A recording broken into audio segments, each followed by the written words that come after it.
Clip number 892۔ اس clip میں آپ قرآن پاک کی سورہ حج کی آیت نمبر 45 سے 47 تک کی تلاوت، ترجمہ اور تفسیر قرآن صراط الجنان سماعت فرمائیں گے۔ بسم اللہ الرحمن الرحیم۔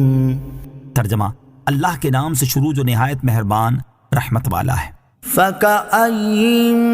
مِّن قَرْيَةٍ أَهْلَكْنَاهَا وَهِيَ ظَالِمَةٌ فَهِيَ خَاوِيَةٌ عَلَى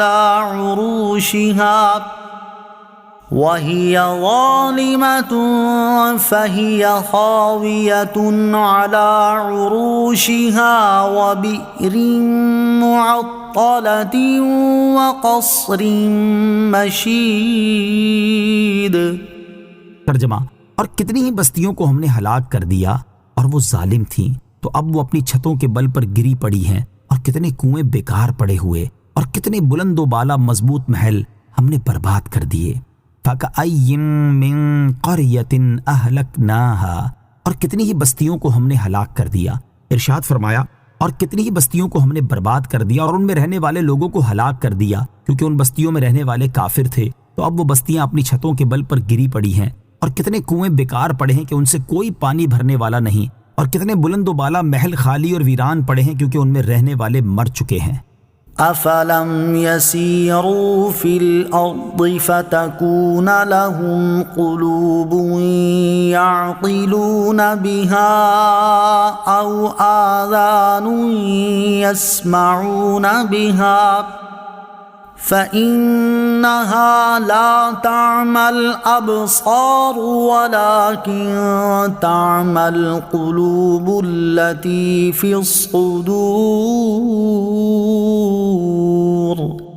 ترجمہ: تو کیا یہ لوگ زمین میں نہ چلے کہ ان کے دل ہوں جن سے یہ سمجھیں، یا کان ہوں جن سے یہ سنیں؟ پس بے شک آنکھیں اندھی نہیں ہوتی، بلکہ وہ دل اندھے ہوتے ہیں جو سینوں میں ہیں۔ افلم یسیروا فی الارض، تو کیا یہ لوگ زمین میں نہ چلے؟ اس آیت میں کفار مکہ کو زمین میں سفر کرنے پر ابھارا گیا تاکہ وہ کفر کی وجہ سے ہلاک ہونے والوں کے مقامات دیکھیں اور ان کے آثار کا مشاہدہ کر کے عبرت حاصل کریں۔ چنانچہ فرمایا گیا کہ کیا کفار مکہ نے زمین میں سفر نہیں کیا تاکہ وہ سابقہ قوموں کے حالات کا مشاہدہ کریں، اور ان کے پاس ایسے دل ہوں جن سے یہ سمجھ سکیں کہ انبیاء کرام علیہ السلام کو جھٹلانے کی وجہ سے ان قوموں کا کیا انجام ہوا اور اس سے عبرت حاصل کریں، یا ان کے پاس ایسے کان ہوں جن سے پچھلی امتوں کے حالات، ان کا ہلاک ہونا اور ان کی بستیوں کی ویرانی کے بارے میں سنیں تاکہ اس سے عبرت حاصل ہو۔ پس بے شک کفار کی ظاہری حس باطل نہیں ہوئی، اور وہ ان آنکھوں سے دیکھنے کی چیزیں دیکھتے ہیں، بلکہ وہ ان دلوں کے اندھے ہیں جو سینوں میں ہیں، اور دلوں ہی کا اندھا ہونا غضب ہے، اور اسی وجہ سے آدمی دین کی راہ پانے سے محروم رہتا ہے۔ عبرت و نصیحت حاصل کرنے کے لیے فائدہ مند دو چیزیں۔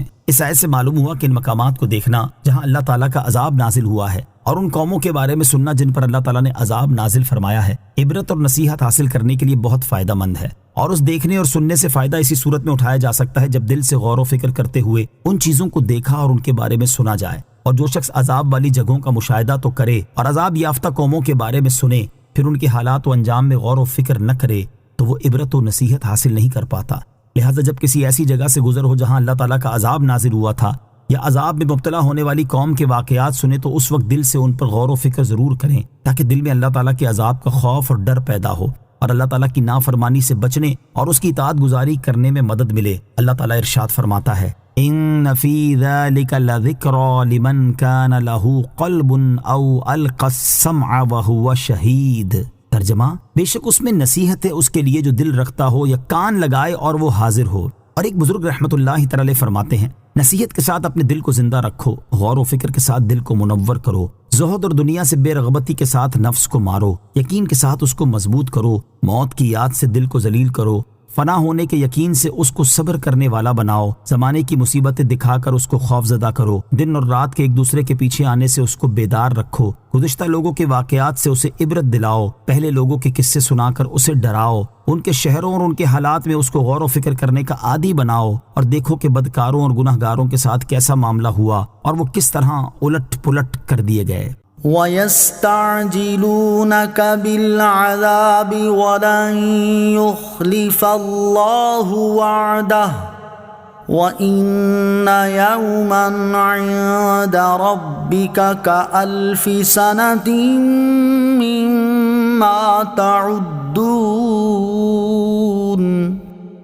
ترجمہ، اور یہ تم سے عذاب مانگنے میں جلدی کرتے ہیں اور اللہ ہرگز اپنے وعدے کے خلاف نہیں کرے گا، اور بے شک تمہارے رب کے ہاں ایک دن ایسا ہے جو تم لوگوں کی گنتی کے 1000 سال کے برابر ہے۔ وَيَسْتَعْجِلُونَكَ بِالْعَذَابِ، اور یہ تم سے عذاب مانگنے میں جلدی کرتے ہیں، یعنی اے حبیب صلی اللہ تعالیٰ علیہ وسلم، کفار مکہ جیسے نذر بن حارث وغیرہ مذاق اڑانے کے طور پر آپ سے جلدی عذاب کرنے کا تقاضا کرتے ہیں، اور اللہ تعالیٰ ہرگز اپنے وعدے کے خلاف نہیں کرے گا اور وعدے کے مطابق ضرور عذاب نازل فرمائے گا۔ چنانچہ یہ وعدہ بدر میں پورا ہوا اور مذاق اڑانے والے کفار ذلت کی موت مارے گئے۔ وَإِنَّ يَوْمًا عِندَ رَبِّكَ، بے شک تمہارے رب کے ہاں ایک دن ایسا ہے۔ ارشاد فرمایا کہ بے شک اللہ تعالیٰ کے ہاں آخرت میں عذاب کا ایک دن ایسا ہے جو تم لوگوں کی گنتی کے 1000 سال کے برابر ہے۔ تو یہ کفار کیا سمجھ کر جلدی عذاب نازل کرنے کا تقاضا کرتے ہیں؟ یاد رہے کہ اس آیت اور سورہ سجدہ کی آیت نمبر 5 میں یہ بیان ہوا کہ قیامت کا دن لوگوں کی گنتی کے 1000 سال کے برابر ہوگا، اور سورہ معارج کی آیت نمبر 4 میں یہ بیان ہوا کہ قیامت کے دن کی مقدار